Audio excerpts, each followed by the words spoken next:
Our next 133-pound finalist, Cory Clark of Iowa. As a reminder, please motion towards the mic holder to get the mic and to ask questions into, and please use your name and affiliation. First off, an opening statement from Cory Clark. Cory Clark, go ahead and talk about the match. I knew I had to come out hard and ready to wrestle, as every match, but it's a familiar opponent. I've wrestled a couple times, and he's real explosive. When he decides to go, he goes, and he goes hard.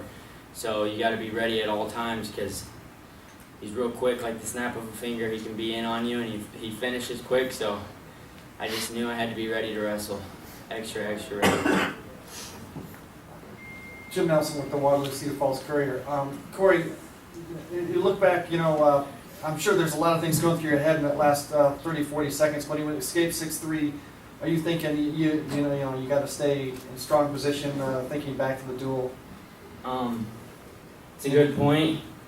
Told myself over and over, if I get a lead, just keep wrestling, and sometimes that's hard to do, a short time on the clock, and I feel like I did kind of go back a little bit and maybe shut down a little, but not in the duel. I kind of shut down completely. I wasn't really getting to my tie, and this time I felt like I at least had my tie, and I probably stopped going to my attacks, but I had my tie and my head position, so it ended up working out, I guess.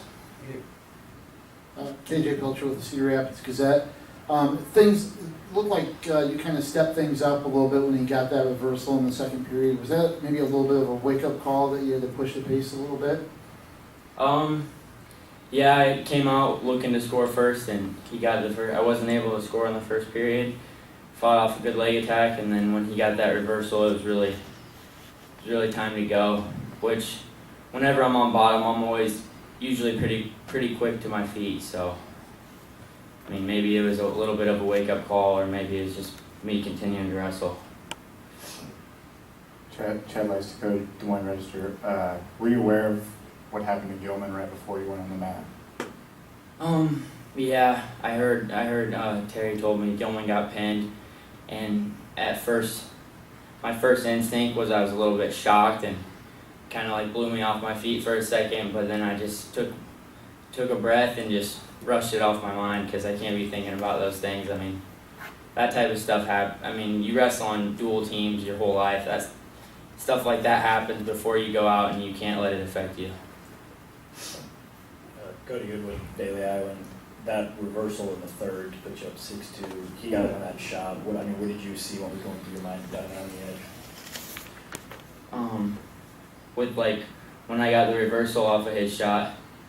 I mean, it was a good shot by him, and the number one defense for me to go to is legs back, and he kind of stopped that. He kind of cut me back, so I couldn't really go legs back. So I'm a good scrambler, and you don't want to be scrambling unless you have to, and that was a situation where I had to scramble, and I scrambled to my best ability and came out on top.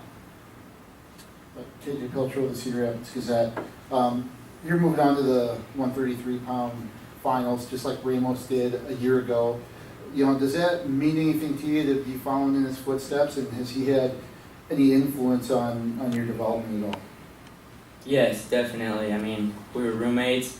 Just coming to Iowa in general, it's guys like Ramos is one of the guys you look up to, and you want to wrestle like that guy. And I mean, youth kids, everyone. There's a lot of people out there that want to wrestle like Tony Ramos, and I happen to be one of those people. He was my roommate, so I mean, I got a real idea of how he lives his life and how he got to the national title, and gave me good footsteps to walk in. Andy Hamilton, Des Moines Register. Cory, you had a moment before the round even started where Tony came down in the stands and said something to you. Can you share what was said then? Real short and sweet. It was just, you know how to beat this guy. You got to wrestle the full 7 minutes, and I know you can beat him, and you know you can beat him. Good luck. Something like that, and that's all I needed to hear. When he initially waved me over, it was kind of like I was trying to get ready for my match, and I don't really want to go just talk to someone about nonsense, and I was hoping he wasn't going to try and start some random conversation, but luckily he was on the same page I was on. Gary Abbott, USA Wrestling. What's your history with Brewer, and what's your thoughts about your opponent tomorrow? Brewer, no history there.